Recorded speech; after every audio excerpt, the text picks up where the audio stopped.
So, hello everyone. My name is Lee Nocon. I'm a co-founder and chief technology officer at Data Safeguard. Data Safeguard's been around since 2020.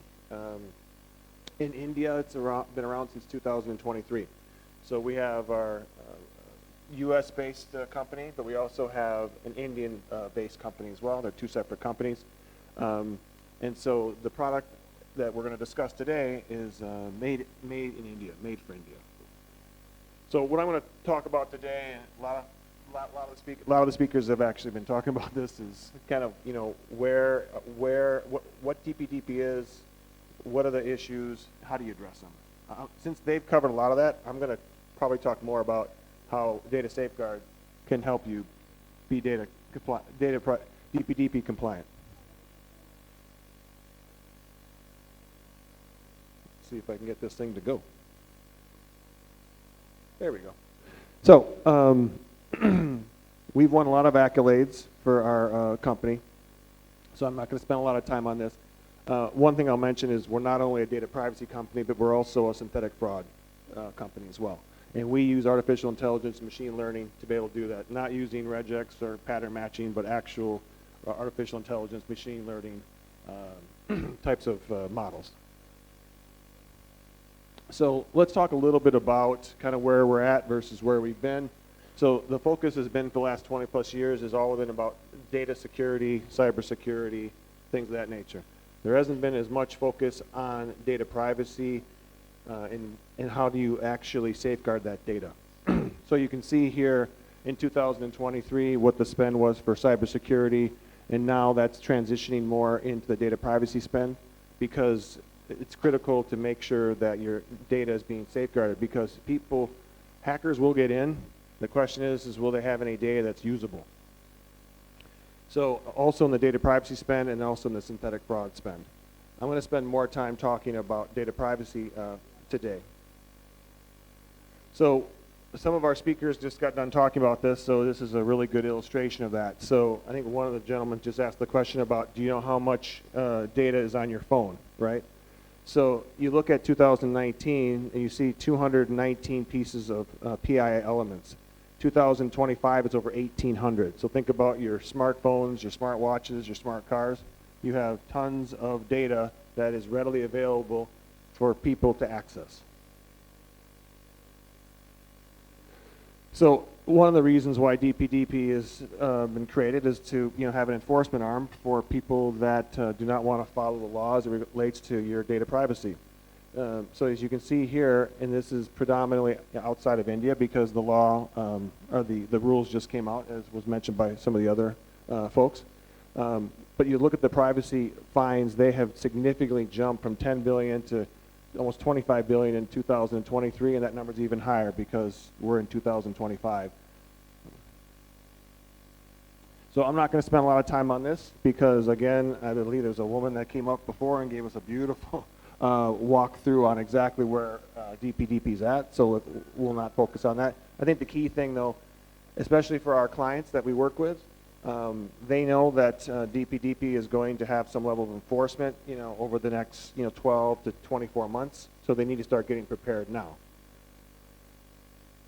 So again, I'm not going to spend a lot of time on this because the two gentlemen before me actually had did a nice job of explaining all these pieces. So I don't want to repeat what he talked about. Same thing with this too. This really gets into, what the last gentleman just said was talking about. The obligations of data fiduciary, the data principal, things of that nature as well. So one of the things to keep in mind when we're looking at data privacy for DPDP is that the data principal has rights now. So one of the things that's changed significantly in the last few years is that companies always own their data. That paradigm has shifted now. So their customers now own that data, and those customers have rights. That's what this is all about when it comes to DPDP, is about making sure that those rights are being adhered to.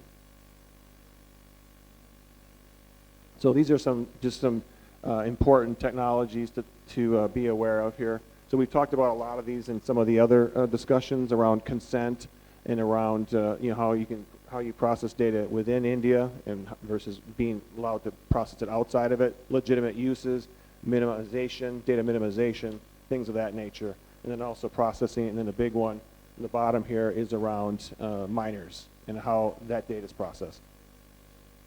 So it gets back to what I was just talking about here. So again, I'm not going to spend a lot of time here. We've already kind of covered the other ones, and that way I can maybe give it a little bit of time back. So one of the things too you'll see here is you're seeing companies that are either operating in India or will have fines if they do not adhere to these changes. So let's talk a little bit about the product. So it's called ID Redact. It's a global product. As I mentioned before, it's for not only the U.S. and other jurisdictions around the world, but we also have a product just for India, made in India. Our team is in India. We have a team in Bhubaneswar for our R&D center, and then we also have in Pune and also in Mumbai, we have implementation teams as well.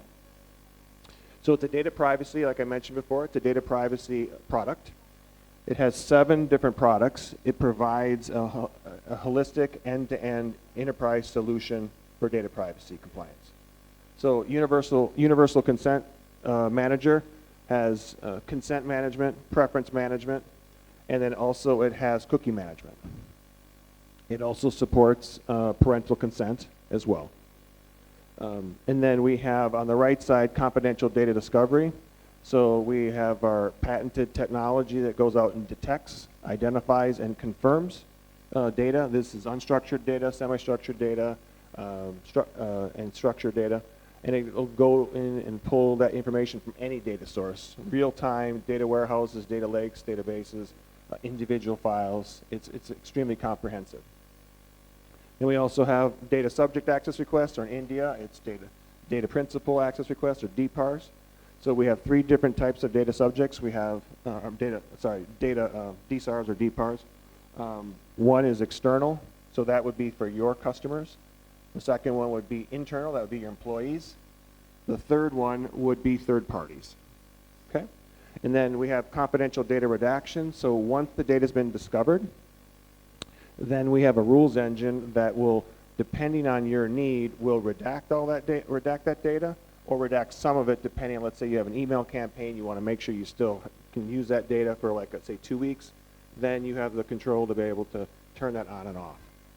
Okay? Then we have privacy impact assessment, or PIAs as they're called. So we have 3 kinds of PIAs. So one is what we call a data PIA that actually works in unison with confidential data discovery. We also have what we call a process PIA, and then we also have what's called third party. Okay?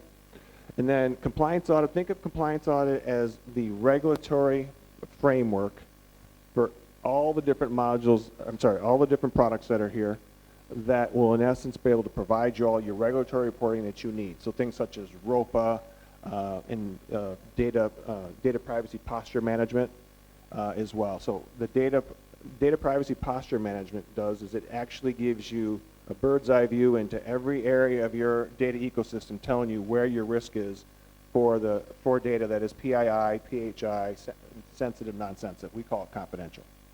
So that's compliance audit. And then the last one we have here is data privacy management.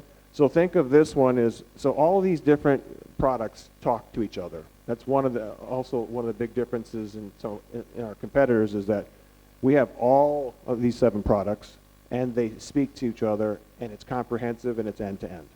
So data privacy management, what it does is it talks to the different products, and it says, based upon certain thresholds and how you're using the product, it tells you how compliant you are. So whether you're 60%, 70%, 80%. So this is I think I have one more slide. So this gives you kind of a bird's eye view for the different products, how we integrate into your environment. So a few things I'll just mention before I close here. So when we deploy the product into your environment, we support what we call enterprise on-prem and enterprise cloud. Enterprise on-prem is, in your data centers. Enterprise cloud, we support all the main cloud providers. So when we deploy that into your environment, the data never leaves your environment, and the product never stores the data. The other thing too is the product, all seven products within the platform are deployed in 2 weeks, and then within 4 weeks you'll get ROI. Our competitors don't have all this capability. They maybe have 1 or 2. Also, our accuracy rates for all those ones I just mentioned before, 99%. So this just kind of gives you a view in how we can go in and plug in quickly and access your other systems. So that way, what we're doing also, besides helping you be data privacy compliant for DPDP, we're also helping you on the journey we call privacy by design. Most companies don't have that in place, and so it's all about making sure that the customer's data in any place along their business process is ensuring that privacy is at the forefront of it. This product helps you get to that place. So I'm going to give back my time, so thank you so much. Appreciate it.